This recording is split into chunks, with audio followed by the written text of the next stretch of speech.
My name is Benjamin Maenza. I'm from Nashville, Tennessee, and I was a Lance Corporal in the Marine Corps. 9/11, I watched it live on TV in 8th grade. I remember what that felt like. I remember being confused. Moved out when I was 18, got a job, worked for several years until I was about 21, and I was watching TV and I saw this Marine commercial. I had a nice job, everything was going well. It just sounded better, and it really pulled my heart. The few, the proud, the Marines. And then I joined the Marine Corps. I'm not gonna lie to you, parasailing was kind of fun. It was hard, it was challenging, but it was just what I was looking for.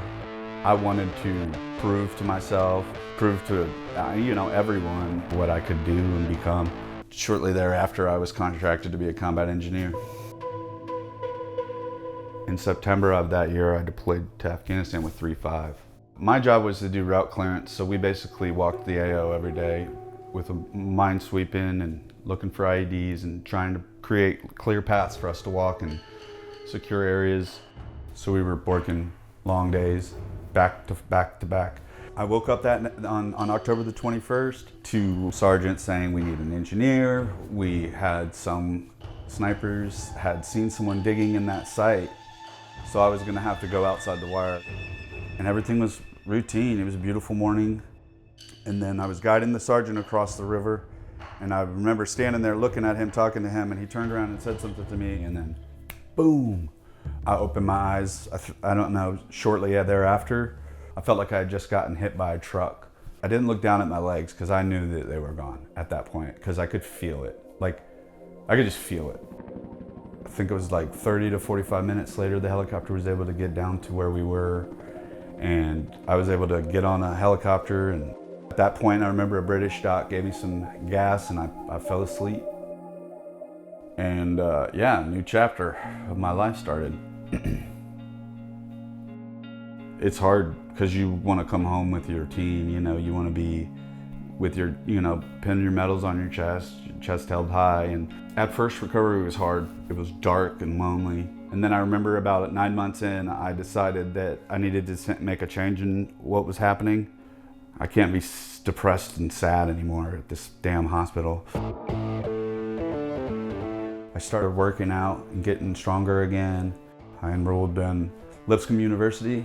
I was at a fundraiser for an organization, and some other guys were going on a cross-country bike ride.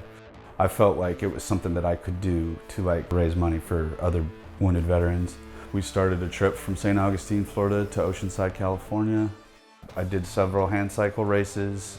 I ended up coming first in the Chicago Marathon. And then I started playing sled hockey, which was another passion of mine. It was a great time in my life. Working hard, training, having goals, traveling, playing hockey. And then I met my wife. I had my first kid when I was at 30. His name's Hank. And then a couple years later, I had my second son, Jack. 2023, a guy ran into me at Home Depot, and one thing led to another, and I ended up working for this company, Permobile, and now I'm heavily involved in the manufacture of wheelchairs and stuff, which is so funny that another chapter starts and it's like a whole new adventure. Oh. I got invited to this clay trap shoot for this organization called JCS. They were like, well, what we do is we adopt you, and it's not like it sounds, but like you're part of the family, and we're like a family. And some guys that are in the similar situation that I am have a hard time asking for help sometimes. It's just nice having a group of people that's there for you, and they just want to be there and make sure that I have the tools and people around me that want to see me succeed. Like, I've done so many things that I couldn't have even imagined possible. And I have a life that's like the American dream. I had to do a lot of hard work to get here, and I had a lot of support from people and organizations and people that didn't give up on me, and my wife that didn't give up on me. And I'm just gonna keep going.